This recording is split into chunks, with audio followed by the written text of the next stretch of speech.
আমরা গত ক্লাসে স্টার্ট করছিলাম এই বইটা পড়া। বইটার নাম হচ্ছে ডোপামিন ডিটক্স। বইটার ইন্ট্রোডাকশন পড়ে আমরা শেষ করছি। আজকে থেকে শুরু হবে বইয়ের মেইন অংশ। আজকে পার্ট 1। পার্ট 1টার নাম হচ্ছে dopamine and the role it plays, অর্থাৎ ডোপামিন এবং ডোপামিনের রোল।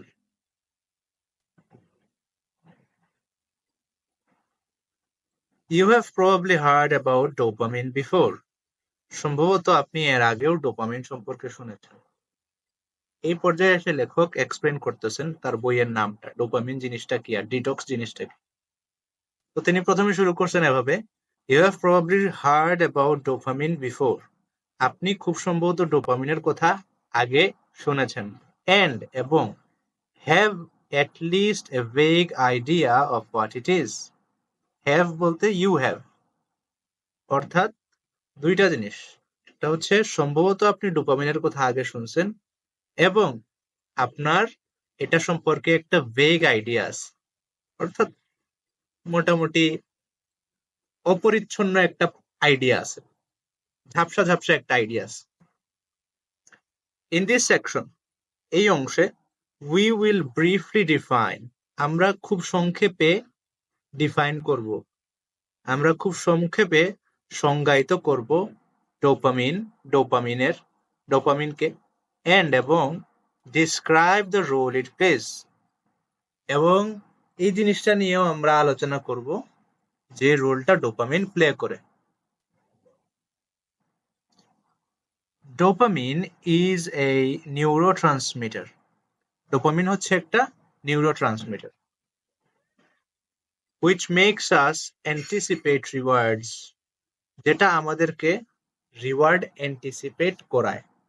অ্যান্টিসিপেট মানে কোনো কিছুর জন্য অপেক্ষা করা। এই জিনিসটা কি করে? আমাদেরকে রিওয়ার্ডের জন্য অপেক্ষা করাতে থাকে। such as having relationships or eating nourishing food, যেটা সাধারণত ঘটে রিলেশনশিপের ক্ষেত্রে অথবা নারিশিং ফুডের ক্ষেত্রে, এমন খাবারের ক্ষেত্রে যে জিনিসটা আমাদেরকে নারিশ করে, আমাদেরকে গড়ে তোলে।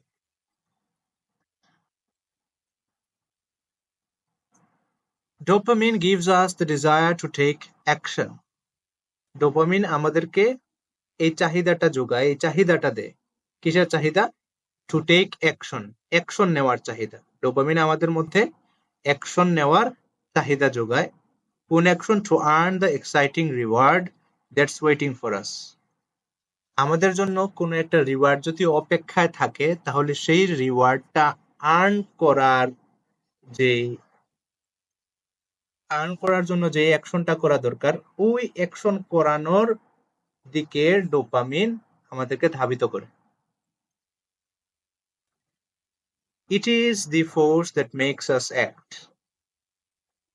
ডোপামিন ওই বল, যেই বল আমাদেরকে কাজ করায়, আমাদেরকে কাজ করতে বাধ্য করে। এস সাচ, এই হিসেবে, it is a very useful neurotransmitter. এটা খুবই কাজের একটা neurotransmitter. That has helped us survive and reproduce, যে জিনিসটা আমাদেরকে বেঁচে থাকতে এবং রিপ্রোডিউস করতে অনেক হেল্প করেছে। অ্যান্ড এবং probably one of the main reasons you and I exist today, এবং খুব সম্ভবত এটা ডোপামিন একটা অন্যতম বড় কারণ, যে কারণে আমরা এখনো অস্তিত্বশীল।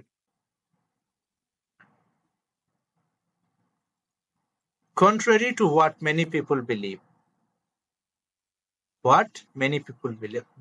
অনেকে যে বিশ্বাসটা করে সেটার কন্ট্রারি, অর্থাৎ সেটার ব্যতিক্রম, সেটার বিপরীত, সেটার সাথে কন্ট্রাডিক্টরি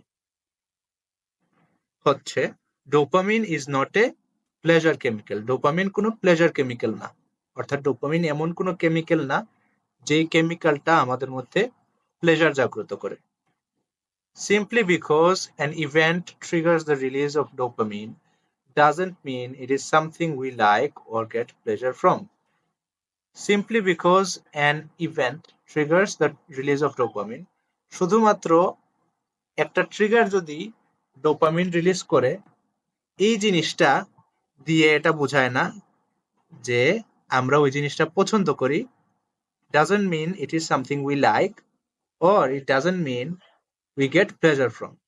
যে এর মানে এটা না যে এটা আমরা পছন্দ করি অথবা এটা থেকে আমরা কোনো ধরনের সন্তুষ্টি পাই। ইনফ্যাক্ট বরং বাস্তবতা হলো, when you pay close attention, you will notice that as soon as you obtain the expected reward, যে আপনি যদি খেয়াল করেন, if you pay close attention বা when you pay close attention, যদি আপনি খুব মনোযোগ সহকারে দেখেন, you will notice, আপনি খেয়াল করবেন, that যে as soon as you obtain the expected reward, যখনই আপনি প্রত্যাশিত রিওয়ার্ডটা পেয়ে যান, you will often feel empty and unfulfilled. তখনই আপনার মধ্যে একটা একাকিত্ব কাজ করবে এবং আপনার কাছে মনে হবে যে আপনি আসলে ফুলফিলড ফিল করতেছেন না। আপনার কাছে মনে হচ্ছে না যে আপনি কোনো একটা কিছু অর্জন করছেন। The truth is that no amount of stimulation will ever bring you the sense of fulfillment you are seeking. The truth is that, বাস্তবতা হলো, সত্য কথা হলো, no amount of stimulation, কোনো ধরনের স্টিমুলেশনই আনবে না, will not, এখানে নটা আগে চলে আসছে, আমরা যদি নটা পরে আনি তাহলে হবে will not ever bring you the sense of fulfillment you are seeking. কোনো সময় আপনার মধ্যে ওই পূর্ণতার সেন্স দিবে না, যেই পূর্ণতা আপনি সিক করতেছেন। সিক করা মানে তলব করা, সন্ধান করা।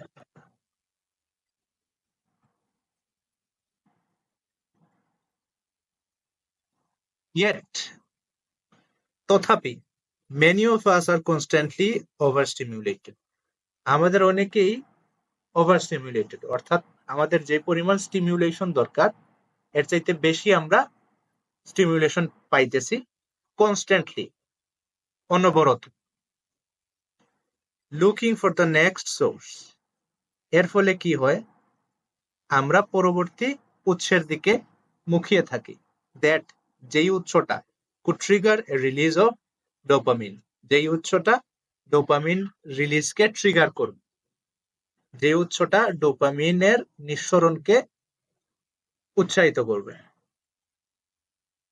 It seems as though we always want more and are never satisfied. এমনটা মনে হয় যে আমরা যেন সবসময়ই শুধু বেশি বেশি চাই এবং কখনোই আমরা সন্তুষ্ট হতে পারি না। And the more we seek stimulation, আমরা যত বেশি স্টিমুলেশন তলব করি, the worse it becomes, এটা তত বেশি খারাপ হয়। স্টিমুলেশন জিনিসটা কি? স্টিমুলেশন হলো এমন জিনিস, যে জিনিস আপনার মধ্যে এনার্জি তৈরি করে, যে কোনো ধরনের এনার্জি হতে পারে। যেমন আমরা যদি কফি খাই তাহলে এটা আমাদের মধ্যে এক ধরনের এনার্জি তৈরি করে, এই হিসেবে কফি একটা স্টিমুলেশন বলতে পারি। কফি এক ধরনের স্টিমুলেশন প্রডিউস করে, এটা আমরা বলতে পারি। অনেক ক্ষেত্রে দেখা যায় হাস্যরসাত্মক কোনো কিছু দেখলে বা কোনো কিছু পড়লে আমাদের মধ্যে একটা এনার্জি চলে আসে, ওইটাও এক ধরনের স্টিমুলেশন। তো এইখানে সাধারণত স্টিমুলেশন বলতে ওই স্টিমুলেশনকে বোঝানো হচ্ছে যেটা আমরা কোনো মজার জিনিস থেকে পাই। যেমন ফেসবুকে যখন কেউ আমাকে একটা লাইক দেয়, কেউ আমার পোস্টে একটা কমেন্ট করে, তখন আমার মধ্যে একটা এনার্জি চলে আসে, ওইটাকে আমরা স্টিমুলেশন বলতে পারি। তো পৃথিবীর ইতিহাসে স্টিমুলেশন জিনিসটা সবসময় স্টিমুলেশনের ঘাটতি ছিল, কিন্তু বর্তমান সময়ে এসে দেখা গেছে যে আমাদের স্টিমুলেশনের প্রতি আমাদের এক্সপোজার বেড়ে গেছে এবং আমাদের কনস্ট্যান্টলি অনবরত আমরা ওভার স্টিমুলেটেড, বেশি বেশি স্টিমুলেশন পাইতেছি। আর বেশি বেশি স্টিমুলেশনের ফলে কি হচ্ছে, the more we seek and the more we seek stimulation, the worse it becomes. আমরা যত বেশি স্টিমুলেশনের খোঁজ করি, সন্ধান করি, জিনিসটা তত বেশি খারাপ হয়। Now, look at your own life. আপনি একটু নিজের জীবনের দিকে তাকান। Look at your own life. What are you addicted? কোন জিনিসের প্রতি আপনি addicted? কোন জিনিসের প্রতি আপনি নেশাগ্রস্ত? What do you crave? কোন জিনিসটা আপনি ক্রেভ করেন? ক্রেভ করা মানে কোনো কিছুর জন্য মুখিয়ে থাকা, কোনো কিছু ছাড়া বাঁচতে না পারা, এটাকে বলে ক্রেভ করা। What are your main sources of stimulation? কোন জিনিসগুলা আপনাকে সব থেকে বেশি স্টিমিউলেট করে? অনেকের ক্ষেত্রে চা, অনেকের ক্ষেত্রে কফি, অনেকের ক্ষেত্রে সিগারেট, অনেকের ক্ষেত্রে আরো হয়তো খারাপ কিছু, অনেকের ক্ষেত্রে হয়তো ভালো কিছু, কিন্তু যে জিনিসটাই বেশি বেশি স্টিমিউলেশন করে ওই জিনিসটা আলটিমেটলি আর ভালো থাকে না। অনেকের ক্ষেত্রে ফেসবুকের লাইক এক ধরনের stimulation. Do this things really make you happy? এখন আপনাকে লেখক জিজ্ঞেস করতেছে, ডু দিস থিংস, এই জিনিসগুলা রিয়েলি মেক ইউ হ্যাপি, সত্যি আপনাকে খুশি করতে পারে? এই জিনিসগুলা কি আপনাকে সুখী বানাতে পারে? As you consider these questions, you'll probably notice that you are addicted to highly stimulating activities.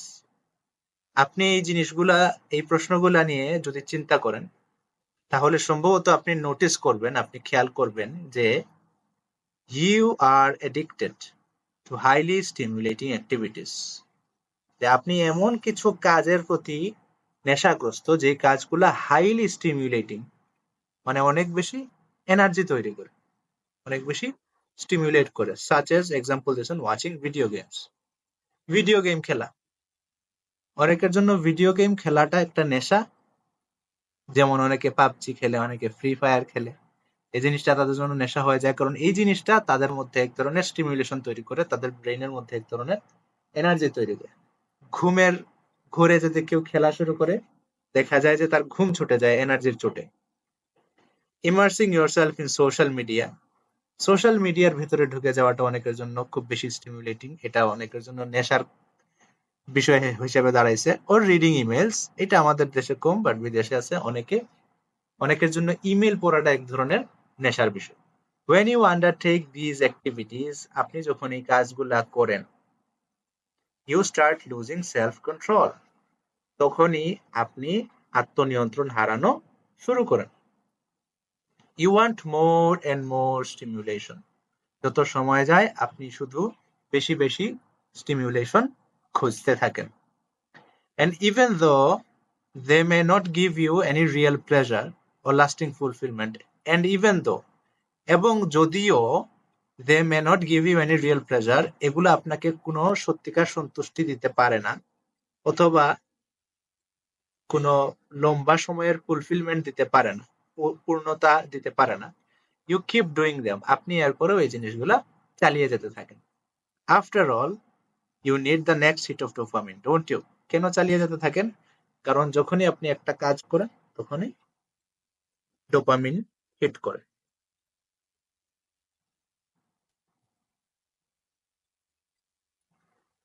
Under such a state of stimulation, এই ধরনের অবস্থায় যখন আপনি খুব বেশি স্টিমুলেশন পাইতেছেন, আন্ডার সাচ এ স্টেট, হালত, স্টেট মানে হালত, স্টেটের আরেকটা অর্থ আছে রাষ্ট্র, বাট এখানে স্টেট অর্থ হালত।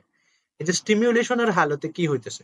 Any task that requires concentration becomes much harder to perform, এমন যে কোনো কাজ, যে কাজে কনসেন্ট্রেশন দেওয়া লাগে, ওই কাজটা পারফর্ম করা, ওই কাজটা করা কঠিন হয়ে যায়। যখনই আপনি লম্বা সময় রিলস দেখলেন ফেসবুকে, তখন এই জিনিসগুলো স্টিমুলেশন তৈরি করলো আপনার ভেতরে, এবং ওই উপস্থিত মুহূর্তে স্টিমুলেশন যখন কাজ করতেছে, তখন ফেসবুক রিলস রেখে যদি আমাদের এই রিডিং সেশনে আপনি জয়েন করেন, দেখবেন আপনি ঠিকমতো কনসেন্ট্রেশন দিতে পারতেছেন না, কারণ ওই সময় আপনার ভেতরে ওভার স্টিমুলেশন কাজ করতেছে। অ্যাজ এ রেজাল্ট, এর ফলে ইউ উইল প্রোক্রাস্টিনেট, আপনার মধ্যে প্রোক্রাস্টিনেশন হবে। প্রোক্রাস্টিনেশন মানে ঢিলেমি, করব করব করব করেও না করা। এই যে আপনি মনে করেন কোনো বই পড়তে যাচ্ছেন, কিন্তু আপনার পড়া হচ্ছে না, কারণ আপনি একটা ওভার স্টিমুলেটেড অবস্থার মধ্যে আছেন, হালতের মধ্যে আছেন, এবং এই হালতে আসলে কনসেন্ট্রেশন দেওয়া যায় না এবং পড়া যায় না, এই কারণে আপনি ঢিলেমি করতেছেন, আচ্ছা পরে পড়বো। এই ঢিলেমিকে বলা হয় procrastination. You delay writing that book you have always plan, হয়তো আপনার মাথায় কোনোদিন কোনো বই লেখার প্ল্যান ছিল, ওই জিনিসটা আপনি ডিলে করতেছেন, দেরি করতেছেন, ঢিলামি করতেছেন। You put off starting a new venture, হয়তো কোনো এক ধরনের বিজনেস, কোনো প্ল্যান স্টার্ট করার কথা ছিল, এটা আপনি স্টার্ট করতেছেন না, পুট অফ, এটা আপনি অফ করে রেখে দিয়েছেন। or you will postpone that key project you are in charge of, অথবা আপনাকে কোনো একটা প্রজেক্টের দায়িত্ব দেওয়া হলো, আপনি ওটাকে পোস্টপোন করে রেখে দিয়েছেন। পোস্টপোন মানে আপাতত থামিয়ে দেওয়া, ভবিষ্যতের জন্য।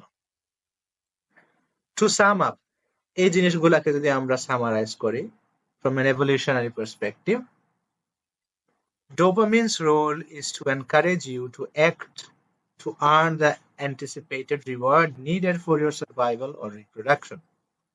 ডোপামিনের কাজ কি? ডোপামিনস রোল, ডোপামিনের কাজ হচ্ছে টু এনকারেজ ইউ, আপনাকে উৎসাহিত করা। কিসের প্রতি উৎসাহিত করা? টু অ্যাক্ট, কাজের প্রতি উৎসাহিত করা। কোন কাজ? টু আর্ন, ওই কাজ যে কাজ আপনাকে আর্ন করাবে the anticipated reward needed for your survival or reproduction. ওই রিওয়ার্ড, ওই প্রত্যাশিত রিওয়ার্ড অর্জনের দিকে আপনাকে কাজ করাবে, কাজটা নিয়ে যাবে, যে রিওয়ার্ডটা আপনার জন্য প্রয়োজনীয় সার্ভাইভাল অথবা রিপ্রোডাকশনের ক্ষেত্রে।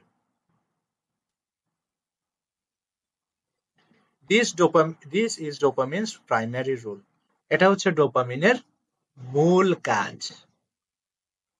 আনফরচুনেটলি, দুর্ভাগ্যজনকভাবে, ইন টুডেজ ওয়ার্ল্ড, আজকের দুনিয়ায়, দ্য প্রসেস হ্যাজ বিন হাইজ্যাকড, এই প্রসেসটা হাইজ্যাকড হয়ে গেছে। কোনো কিছু হাইজ্যাক হওয়া মানে ছিনতাই হয়ে যাওয়া।